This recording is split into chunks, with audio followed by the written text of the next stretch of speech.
ำเอากุลพระแก้วเจ้าดังสามประการ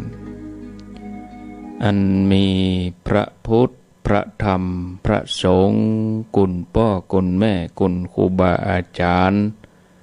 กุลศีลธรรมกรรมฐานจงมาปกห่มรักษาครูบาอาจารย์พระเจ้าพระสงฆ์ทุกรูปปกห่มรักษาปออกไม่ออกศรัทธาตั้นสาธุชนคนดีผู้สนใจ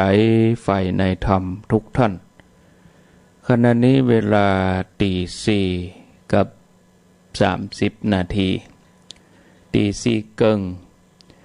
รายการต่อไปเชิญ